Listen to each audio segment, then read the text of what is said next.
আবারও সিনেমা জগতে নক্ষত্র পতন। মৃত্যু হলেন অর্থাৎ প্রয়াত হলেন ধর্মেন্দ্র। তিনি করেছেন ৩০০রও বেশি সিনেমা।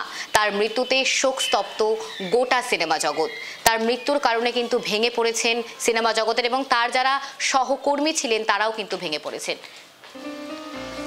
নক্ষত্র পতন। প্রয়াত বলিউডের হি ম্যান ৯০ ছোঁয়ার আগে না ফেরার দেশে ধর্মেন্দ্র। মৃত্যুর গুজব ছড়িয়ে পড়েছিল দিন কয়েক আগে, তবে শেষ রক্ষা হলো না। সোমবার সকালে চলে গেলেন বলিউডের হি ম্যান। এখনো আনুষ্ঠানিক বিবৃতি দেয়নি দেওয়াল পরিবার। মৃত্যুর গুজব ছড়িয়ে পড়েছিল দিন কয়েক আগে, তবে শেষ রক্ষা হলো না। সোমবার সকালে চলে গেলেন বলিউডের হি ম্যান ধর্মেন্দ্র। এবার আর ফিনিক্স পাখি হয়ে ফিরে আসা হলো না। এখনো আনুষ্ঠানিকভাবে ধর্মেন্দ্রর মৃত্যুর খবর জানা যায়নি, তবে এশা দেওয়াল ও হেমা মালিনীকে পবন হংস শ্মশানে দেখা গিয়েছে। এই মুহূর্তে আমাদের সঙ্গে টেলিফোন লাইনে রয়েছে চলচ্চিত্র পরিচালক পীযূষ সাহা। পীযূষ বাবু, আপনাকে স্বাগত কেটিভি বাংলায়। আজ সত্যি এক প্রয়াত হলেন অভিনেতা ধর্মেন্দ্র। কি বলবেন এই বিষয় নিয়ে? আজ তো শোকের ছায়া গোটা সিনেমা জগতে।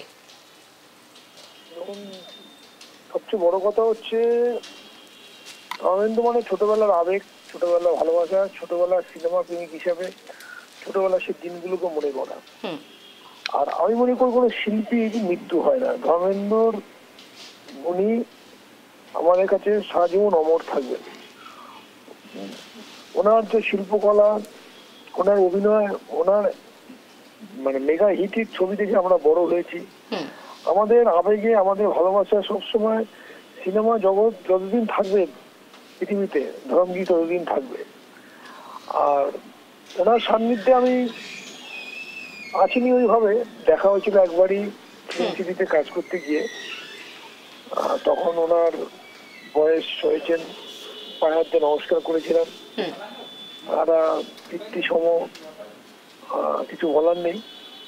তা ওনার আমি আবারও বলছি একটা কথাই, শিল্পীর মৃত্যু নেই। ধারণজির কোনোদিন সশরীরে হয়তো আমরা পাবো না, তার কাজটা আমাদের কাছে চিরজীবন থেকে যাবে। পীযূষ বাবু, আপনি তো একজন পরিচালক, মিঠুন চক্রবর্তীর সাথেও সিনেমা করেছেন। কখনো ধর্মেন্দ্রর সাথে সিনেমা করার ইচ্ছে কি ছিল? ছিল ইচ্ছে, অনেক কিছু সত্য হয়ে ওঠে না। যখন আমি সাকসেস পেয়েছি তখন ধর্মেন্দ্র অনেক বয়স, তার বয়সজনিত কারণে অনেক জায়গায় উনি কাজ খুব কমিয়ে দিয়েছিলেন এবং সেরকম আমার সৌভাগ্য হয়নি ওনার সঙ্গে কাজ করার।